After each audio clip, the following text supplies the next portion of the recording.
Hello everyone, what's up? This is going to be a short or maybe long little rant I'm going to have. Hey Rip It Energy, I drink you every day. Sponsor me.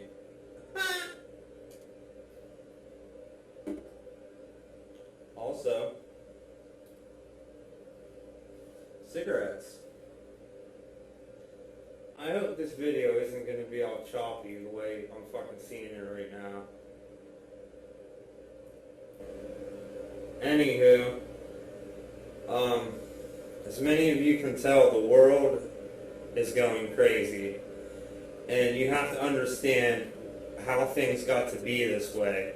It didn't just happen recently. It's a simple story. It's easier to understand than the Bible, than that story of shit.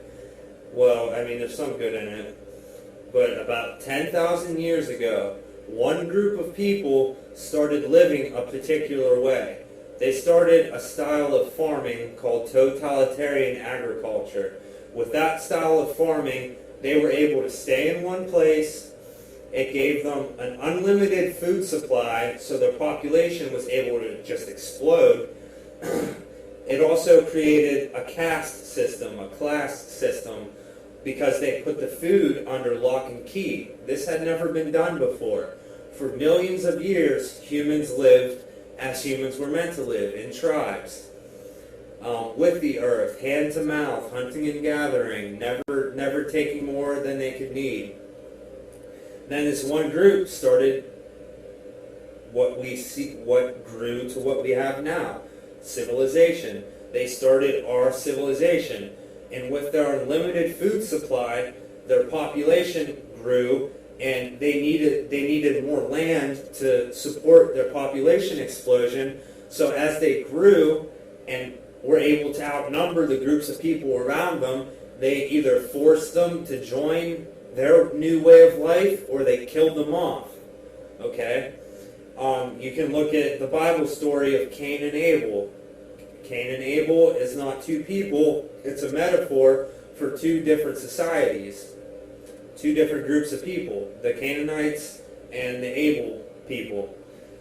Anyway, let's get back to the story. Stay with me now. Okay, so they were expanding, they were consuming, they were expanding, they were making the people join, or they were killing them off.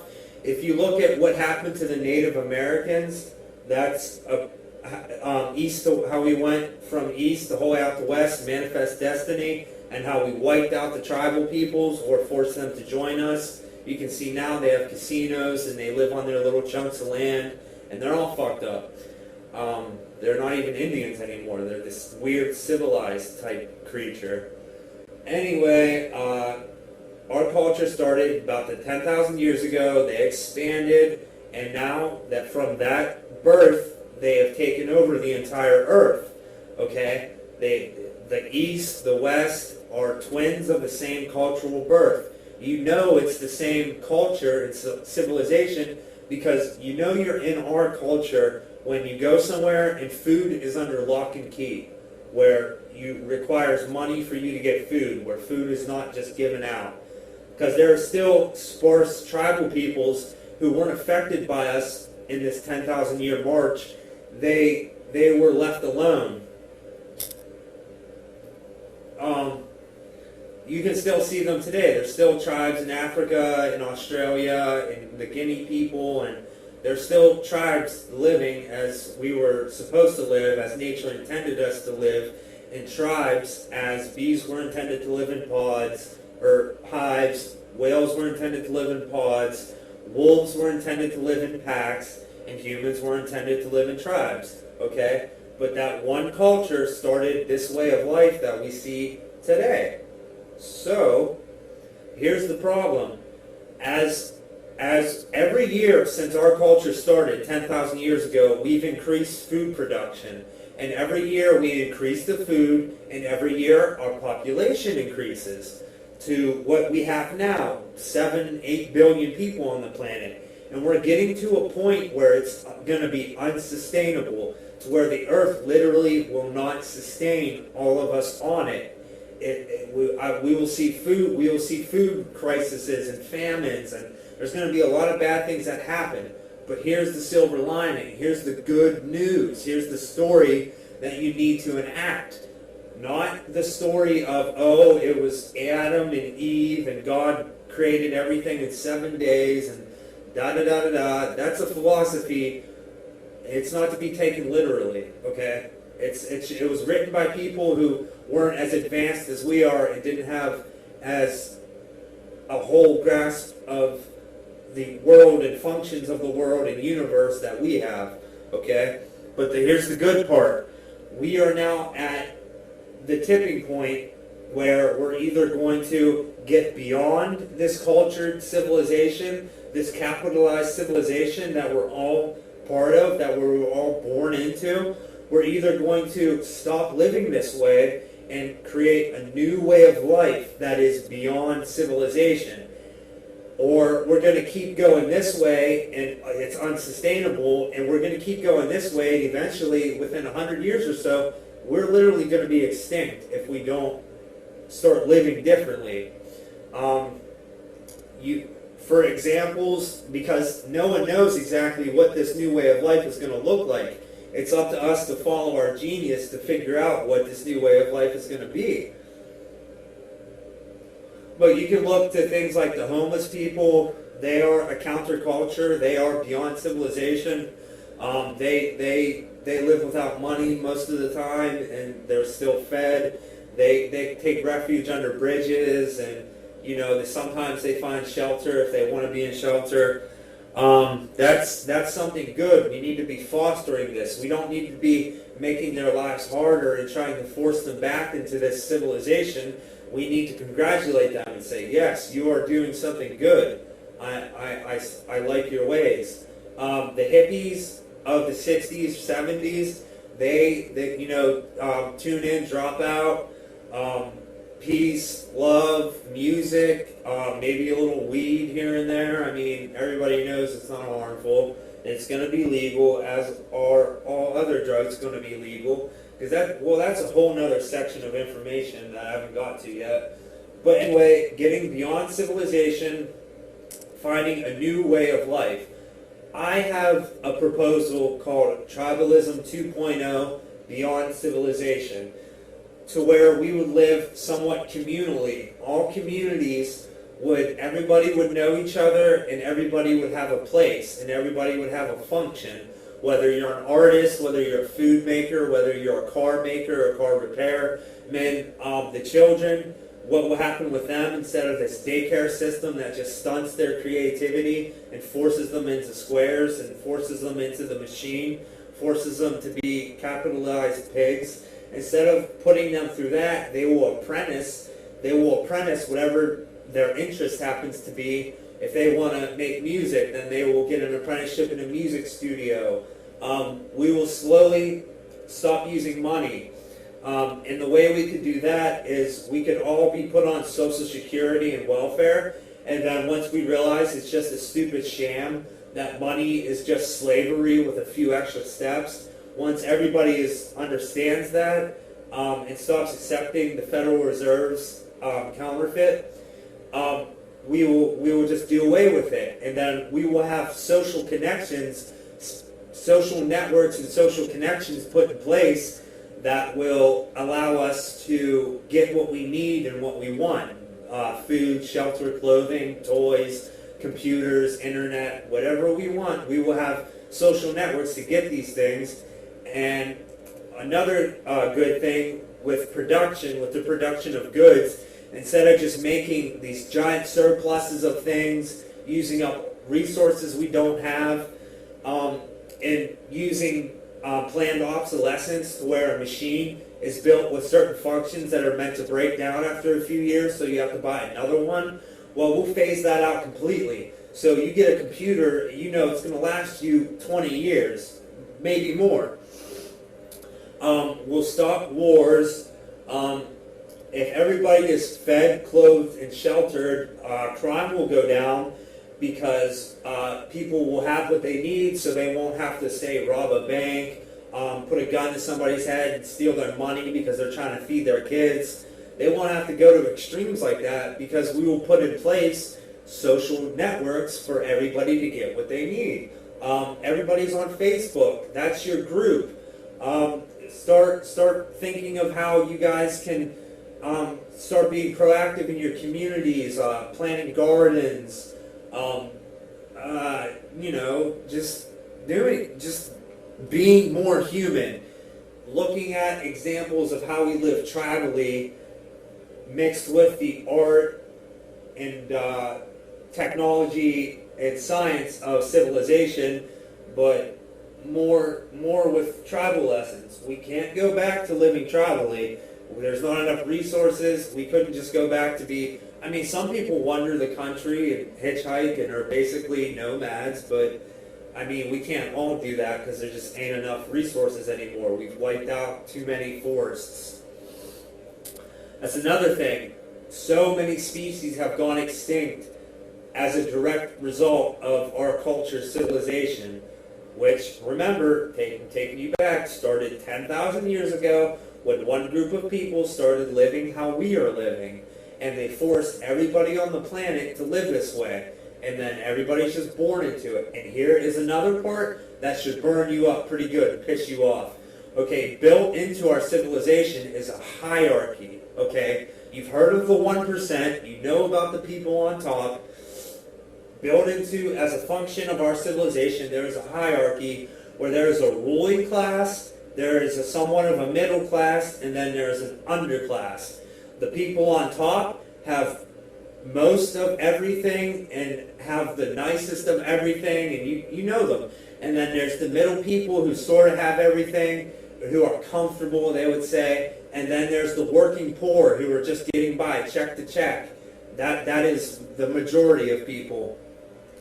And why do we have to live that way? Why do you want to be a wage slave? Why do you want to work 40 to 60 hours a week just so you can barely get by, just so you can buy food, shelter, and clothing? There are ways to get these things for free. We can make networks, and everybody can grow gardens and make their own clothes, and real revolutions can happen. I mean, Anonymous is working for it, the Zeitgeist movement. But anyway, back to the hierarchy. The hierarchy shouldn't be there. Why do these people deserve to have everything and the best of everything? Why don't we all have a mansion and a Ferrari? Why can't we all have that? What is stopping us? We're only stopping ourselves. Why do we let this classism, racism, and sexism and all this shit, why do we let the people on top divide and conquer us? They want the poor to hate the poor, and they want us to shoot each other, and they want us to overdose on drugs and poison ourselves with cigarettes and alcohol. They want us to do all that stuff because they're trying to take over the planet, perhaps. I mean, some would still call that a conspiracy, but it's provable. You can look at all the documentaries. I mean, you gotta stay skeptical about everything. Don't take my word for it. Do your own research, but they're trying to kill off a majority of this underclass that we are, the common man, so that they can rule over a tiny portion of them that will be their slaves. Why do they have all those coffins? Why are they building those giant stoves to burn bodies? And just look it up, you'll see. Chemtrails, weather modification, mind stalking, mind control, all these programs, the NSA, the CIA, the FBI, the cops, the military, all of them, they are the 1%'s muscle. All those entities work for the 1% status quo, and their only function is to keep you in line, is to keep you in your box, is to keep you in your house, not questioning things. Their power is only in their money. We need to stop using their money. We need to get beyond civilization. We need to take back our planet. These murderous, blood-sucking vampires are greedy, and they're just insane. It's like, you can see the examples of them. They get worshipped, like the Kardashians, all those, the celebrities, the Justin Biebers, like all those people. They don't know anything that we can't know. A homeless person probably knows more and could live a better life and do better with those resources that the Kardashians have. I mean, Kanye West is trying. He has good ideas. He's trying to fight classism. He's about to be making some uniforms for the Chicago children, so they're not fighting over who wears what because they've been brainwashed, and such little insignificant things like what you're wearing means what you are, when really it doesn't. But we're all programmed to look at each other and see a caste, see a mold, and label a person. We have to break free of all these things. Anyway, the point is, our culture, our caustic, murderous, ridiculous culture that created mental illness, created private prisons, all the madness you see on the planet right now that no one can hide from anymore. It might be out of sight, out of mind for now, but all these mass shootings, these wars, this civil unrest, everybody is aware that change is coming, that the world is going to end.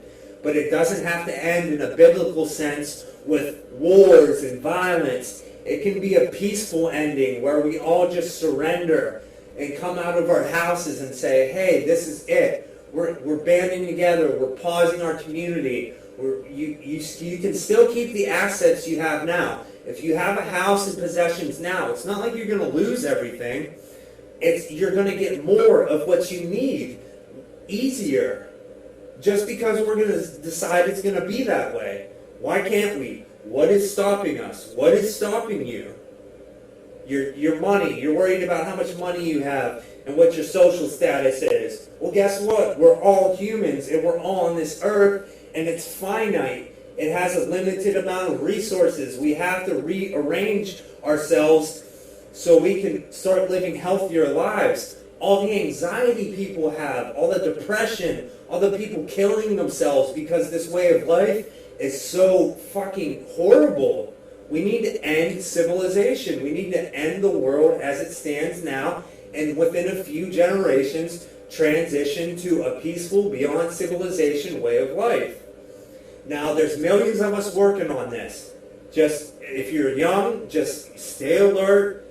Be very skeptical of anything an old person tells you, because they are most likely so programmed that they would die defending this fucked up system. So, be wary, my friends. Anyway, the points of all this, it's not just a ramble, it's a lot of information. 10,000 years ago, our culture started. This is 10,000, fast forward through time, 10,000 years later. You see what we have now. What we have now isn't working for us. We are not taken care of. We are not whole. People are suffering. Children are starving to death. We have more food than we need, yet people can't get it because they don't have enough money. They didn't wage slave enough hours to make this money, or fuck over their fellow man hard enough in this competition capitalism to get money to be fed, when food naturally occurs on this planet for us to be fed. What the fuck? No. It's time to stand up. It's time to just say no. Enough.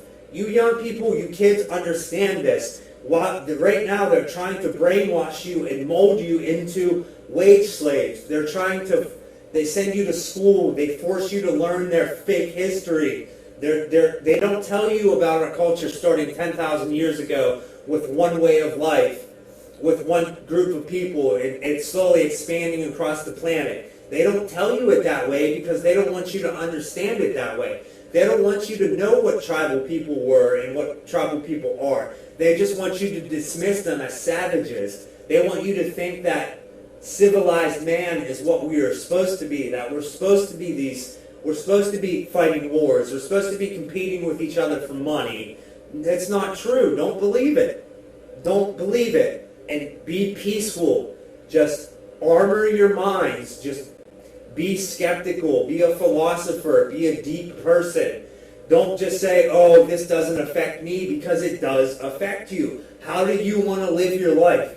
Do you want to spend 65 fucking years of your life being a wage slave and then hoping you have enough money through Wall Street, through the roulette, through the poker hand of Wall Street, hoping your money makes it that 65 years and that you can retire, and then you start living a nice life when you're 65, just because some other people did this for like 100 years? People have been doing that, so now you have to do that? Do you really want to wage slave for 65 years, struggling to make money? Or some people enjoy their wage slave position, and it doesn't mean that they have to stop doing it. Counselors can still be counselors. Doctors can still be doctors. We still need healers and saviors to help direct everybody into this new beginning, into this new way, into beyond civilization. Get rid of the hierarchy. Stop the crime. Get rid of the classism. Get rid of the hierarchy. That's one of the number one things we need to do. We need to, one thing, here's a radical idea. Everybody pulls their money together into one account, and then we allot that money to ourselves. We just spread it equally. And like I said a little bit ago, eventually everybody will be on Social Security and welfare, and then eventually we'll phase out money once we have our social networks established. That might be a lot of information, and I'm being passionate because I'm trying to spark something in you people. You need to understand what your reality is, what they want you to be, what you don't have to be. You don't have to do what they tell you to do. They can tell you something, and you can act like you're going to do it, but you don't have to do it. Follow your heart. Don't let them corrupt you. Calling out to all the diamond people, all the indigos, just fucking be patient. The bees are coming. Read Daniel Quinn's work. I mean, I could keep going for a long time, but I think that's enough for now. Get down, get with it. Be a bee, get beyond civilization, know your history. The government killed Martin Luther King Jr. It's a fact. The CIA assassinated him. They disrupted the Black Panthers, who were a community-based organization just trying to help their community get by, but they were outside of the system, so the system crushed them. The system might come after me. Who knows? They might come after you. They spy on every single one of us. They're hearing every single word I say now. I'm speaking it into a fucking computer. But hopefully the right people are listening. Hopefully the good people, the whistleblowers like Edward Snowden, like that guy I met the one time who said, I'm one of the good guys. Hopefully those people are listening, and we will make this movement happen. We will save the planet. We will all save the world together. We will change, we will end, change, and save the world together.